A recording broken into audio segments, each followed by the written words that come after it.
Saya beli salah satu perusahaan di Indonesia.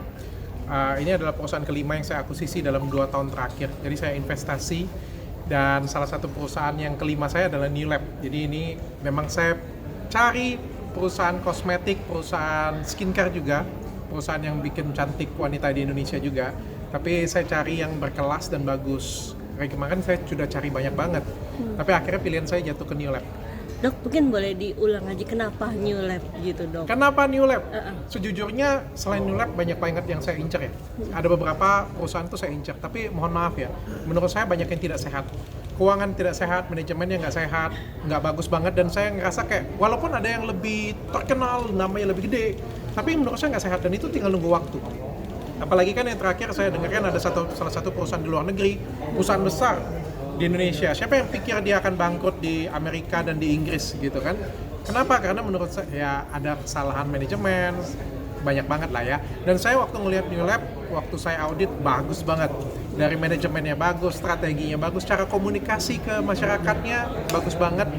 Makanya saya pilih New Lab, dan produknya juga saya masukin ke lab semuanya. Saya juga nggak mau main-main karena ini kan nanti kan saya yang disalahin ya. Jadi saya masukin ke lab semuanya dan hasilnya bagus banget. Maka saya percaya dan saya siap investasi ke New Lab. Dok, ini berarti beli perusahaan menambah pundi-pundi uang kamu atau seperti apa sih, Dok? Kalau beli itu ngabisin duit ya.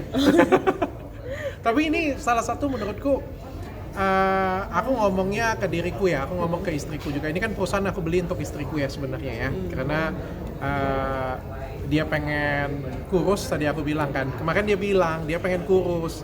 Dia cobain produk slimming. Tapi dia bilang dengan aku, mungkin bercanda sih dia ngomongnya, aku pengen kurus, tapi aku pengen makan banyak, dan aku nggak pengen makan obat. Kayak gimana caranya? Aku disuruh mikir, kalau nggak kepikiran caranya kamu bukan dokter yang hebat katanya. Terus aku mikir, ya, Dok? kayak gimana caranya ya? Aku pikir, oh, aku beli aja perusahaannya. Waktu itu kan pernah ngebuatin, kali ini ngebeli ya? Iya, karena kan kalau misalnya, aku pikir kayak gini ya, kalau misalnya aku beli perusahaannya, dia juga jadi lebih bisa nyicip kan, jadi ada tanggung jawab juga di sana ya. Jadi ya aku beli, dan kebetulan juga New Lab-nya buka peluang, dan perusahaannya juga bagus, ya apa salahnya lah kita beli. Dan ini juga, kalau di aku juga salah satu bentuk balas dendam sih. Karena menurutku, balas dendam terindah itu adalah memberikan prestasi ya. Kayak kalian tahu sendiri ya, aku dalam apa ya, terutama 2 tahun kemarin, selama 2 tahun aku berkelahi dengan salah satu artis di Indonesia. Ada banyak sekali aku dirugikan, dan aku ngerasa salah satu balas dendam terindah itu adalah jadi lebih sukses, jadi lebih berkarya, kita jadi lebih banyak, ditonton orang. Nah ini salah satu bentuk kesuksesan dan karya. Maksudnya ingin membuktikan gitu ya, ke dia bahwa gue bisa dan gue Ya tidak jatuh. tidak jatuh gitu dengan perkataan lo semua gitu, perkataan kamu Lebih semua. kayak gitu ya. Aku tuh semua. Bukan hanya dia saja, tapi ke orang lain juga yang mungkin nyinyir atau apa ya. Ini adalah bentuk karyaku. Aku akan terus maju ke depan. Aku akan jadi lebih baik terus, lebih sukses terus. Puji Tuhan. Mudah-mudahan jadi lebih berkibar lah. Makin kalian menjatuhkan saya, makin kalian menjelekkan saya, semakin saya pengen nunjukin dengan kalian semua. Berarti sama kayak Bang Hotman ya, semakin. Iya Bang, dokter. Iya, salah satu ya, Bang Hotman ya. Atau Aku senang inspirasi? juga sih ya. Sebenarnya Bang Hotman kan baru-baru akhir ini ya jadi pengusaha ya. Terutama di 3-4 tahun terakhir mungkin jadi pengusaha. Kalau saya kan mungkin sudah agak lebih lama ya. Tapi Bang Hotman salah satu inspirasi saya juga sih. Kadang-kadang kan kita nggak usah terlalu dengar kanan kiri ngomong ya. Dengar sih, masukan oke.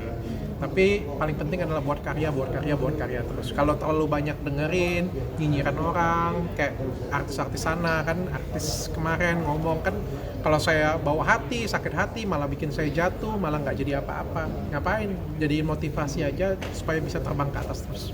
Tapi ada rencana mungkin mau ngajak Bang Hotman untuk terjun ke skincare gitu nggak sih? Kalau skincare kita memang sudah ada kerjasama. Aku dengan Bang Hotman Paris sudah ada kerjasama kalau skincare di second brandku. Tapi ke depan ini akan ada gebrakan. Bulan depan mungkin. Ini bulan apa? Maret ya. Bulan depan nanti akan ada gebrakan lagi. Perusahaan ke-6 yang saya beli nanti akan ada kerjasama juga dengan Bang Hotman. Alasan kamu apa sih, Dok? Maksudnya terus membeli perusahaan investasi kah atau Seperti apa buat anak-anak, buat istri gitu. Buat istri, buat anak-anak, investasi pastinya. Tapi nomor satu pengen jadi lebih besar terus ya. Pengen berkembang, pengen jadi lebih besar. Nggak pengen kayak gini aja. Sudah, kalau orang lihat saya sudah baik sekarang, saya pengen lebih besar lagi, saya pengen lebih baik lagi supaya saya bisa bantuin lebih banyak orang lagi. Yang dibantuin bukan cuma ya mungkin yang nonton video saya atau yang korban skincare abal-abal, tapi juga masyarakat banyak. Karena kan kalau perusahaannya bagus, rezekinya melimpah, akan lebih banyak karya yang bisa saya buat untuk masyarakat semua. Dokter ini kan memang senang sekali membantu ya. Terakhir juga membantu kan yang akhirnya kasusnya blow up kan. Yang mana? Yang ya terakhir kan ada statement dokter yang sebenarnya sudah klarifikasi sebenarnya. Tapi kita pengen tahu dong dokter, penjelasan dari dokter nih. Sisi dari dokter bagaimana nih mendengar? Yang Emmy. yang Emmy. soal anaknya. Yang anaknya.